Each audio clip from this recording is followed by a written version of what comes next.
Olá, professores, sejam muito bem-vindos à sexta lição dos nossos estudos a respeito da doutrina da salvação. A gente está no sexto estudo sobre a salvação e, dentro desse subtema da predestinação e do livre-arbítrio, essa é a nossa terceira lição. Nas duas primeiras lições, nós estudamos um pouco mais pormenorizadamente a questão da predestinação. E agora, nessa próxima lição, a terceira desse subtema, a gente vai falar a respeito do livre-arbítrio, tá bom?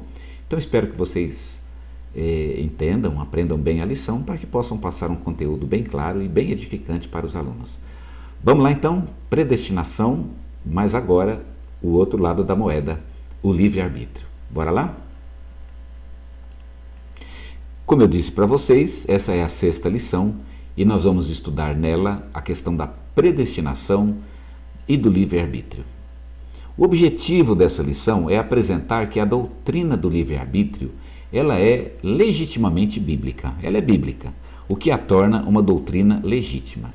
Isso é muito importante porque quando uma pessoa é muito calvinista ou muito arminiano, ele tem uma tendência de dizer que o outro lado não é bíblico, como se a predestinação não fosse bíblica ou o livre-arbítrio não fosse bíblico.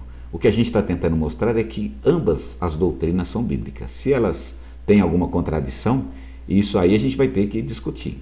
Mas eu não posso tirar uma delas para resolver a contradição, porque a Bíblia não tira. A Bíblia inclui ambas. E nós vamos ter que trabalhar com essa contradição. Então, agora, nesta próxima lição, o objetivo é mostrar a biblicidade, como a doutrina do livre-arbítrio, ela de fato está na Bíblia, e ela de fato merece ser considerada e legitimamente bíblica. Vamos lá então? Então, dentro dessa questão de mostrar que a doutrina do livre-arbítrio ela é legitimamente bíblica, nós temos então dois objetivos. Primeiro, afirmar a biblicidade do livre-arbítrio, e nós temos lá na lição um conjunto de textos que vão fazer isso. E em segundo lugar, compreender como o livre-arbítrio se articula então com a predestinação. Se ele está na Bíblia, então de que maneira ele vai se articular com a doutrina da predestinação, tá bom? Vamos então trabalhar com essas duas linhas de pensamento. Começando aqui pelo livre-arbítrio na Bíblia, o objetivo então dessa sessão é mostrar que a doutrina do livre-arbítrio é bíblica, é correta, está na Bíblia e merece ser considerada como bíblica. Então nós temos aqui quatro itens dentro dessa sessão que vão mostrar a biblicidade dessa doutrina. Primeiro, os personagens bíblicos, eles sabiam que estavam fazendo livres escolhas, eles tinham essa consciência e eles expressam isso, de que o que eles estavam fazendo era uma escolha deles, fosse boa, fosse ruim, ok? Em segundo lugar, a Bíblia exorta as pessoas a escolherem a vontade de Deus. As pessoas são exortadas e ordenadas, inclusive, a fazerem uma escolha e a fazerem a escolha da vontade de Deus para as suas vidas. Em terceiro lugar, a Bíblia insiste no fato de que os pecados das pessoas são escolhas das próprias pessoas. Ela não tem aquela ideia de que os pecados eles são um fatalismo, de que a pessoa pecou porque foi predestinada para o pecado. As pessoas que pecam na Bíblia, elas são acusadas pelo fato de que elas fizeram essa escolha e de que é exatamente nisso que consiste a sua culpa. E em quarto lugar, a Bíblia diz com todas as letras que as pessoas serão julgadas de acordo com a forma como usaram a sua liberdade. Ou seja, eu serei julgado porque eu escolhi o bem ou o mal. Isso está correto e é bíblico, como a gente vai ver, e tem todo um conjunto de textos para mostrar esta verdade. Ok? No caso de Judas, e a gente incluiu esse caso como um exemplo de como a predestinação e o livre-arbítrio se combinam na Bíblia. Ok? Então o caso de Judas é apenas um exemplo. E o que o caso de Judas ele mostra para a gente? Ele mostra o exemplo de uma pessoa que tem uma profecia dizendo que ele vai cometer aquele pecado. Vejam, havia uma profecia dizendo que Judas cometeria aquele pecado. Judas até poderia falar, como eu poderia não pecar se há inclusive uma profecia. É um caso muito claro, muito patente, muito gritante, né, de alguém que foi predestinado para aquilo. Então, como isso se combina, né, com a liberdade de Judas? Então, o caso de Judas, ele é um exemplo. Ele vai mostrar, então, que a doutrina da predestinação e a doutrina do livre-arbítrio não estão em contradição. E vai mostrar também que a predestinação divina não isenta o homem de sua culpa, porque o caso de Judas foi exatamente isso. Quando ele pecou, ele disse exatamente essa frase: eu pequei. Ele poderia ter dito: tem uma doutrina né, que eu não tinha como evitar, eu fui alvo de um laço, né, que a história lá colocou para mim, eu caí numa armadilha histórica e acabei então cometendo um pecado do qual eu não poderia evitar. Mas não, ele disse: eu pequei. Então vejam, o fato de alguém ser escolhido por Deus ou ser predestinado não isenta essa pessoa de sua culpa. Eu sei que é mais, então como é que fica? O que isso prova para nós é que na Bíblia não existe problema com relação a uma coisa, né? Uma coisa não gera problema para outra, tá bem? A Bíblia está muito tranquila com relação a isso. E aí, então, para mostrar a questão, essa questão de uma forma mais...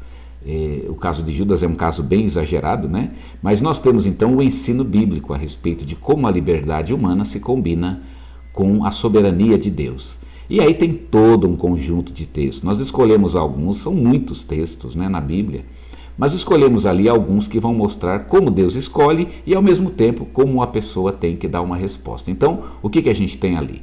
Nós temos uma afirmação da soberania de Deus, o direito que Deus tem de escolher, e nós temos também, no mesmo texto, o lado oposto, a ação humana em resposta à soberania de Deus. Deus me escolheu, mas eu tenho que dar uma resposta à escolha de Deus. Mas como assim? Pois é, na Bíblia as duas coisas estão presentes e eu preciso então afirmar as duas. Eu entendo? Talvez eu não entenda, mas talvez seja uma coisa que eu não deva entender, não é? O fato é que as duas coisas estão lá, ok? Portanto, o objetivo da nossa lição é mostrar que tanto Deus tem o direito de escolher, como a escolha de Deus não nos isenta da nossa culpa, tá certo? Se isso fosse simples, não teria gerado tanta confusão e tanta polarização na teologia. Mas as duas verdades são bíblicas e nós precisamos afirmar as duas, tá bom? Então vai gerar pergunta? Provavelmente, mas vocês procurem então dizer para os alunos que essas perguntas nós não temos condições de respondê-las. Não é que não tem condições sim, eu consigo, né?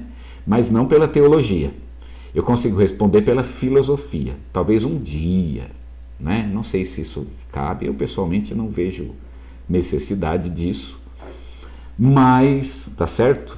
Fora do culto, né? Eu fiz um trabalho, o meu trabalho de pós-graduação, do mestrado, ele foi a respeito do pecado original e eu precisei, para entender o pecado original, se Adão ele estava predestinado e Deus sabia que ele iria pecar, então, por que ele criou Adão? Então, eu estudava essa questão do pecado original em relação à soberania de Deus. E foi um trabalho que eu fiz. Mas eu não fiz esse trabalho para a faculdade de teologia, porque o meu curso foi filosofia e eu fiz para filosofia, que é um curso secular e os argumentos, portanto, são filosóficos.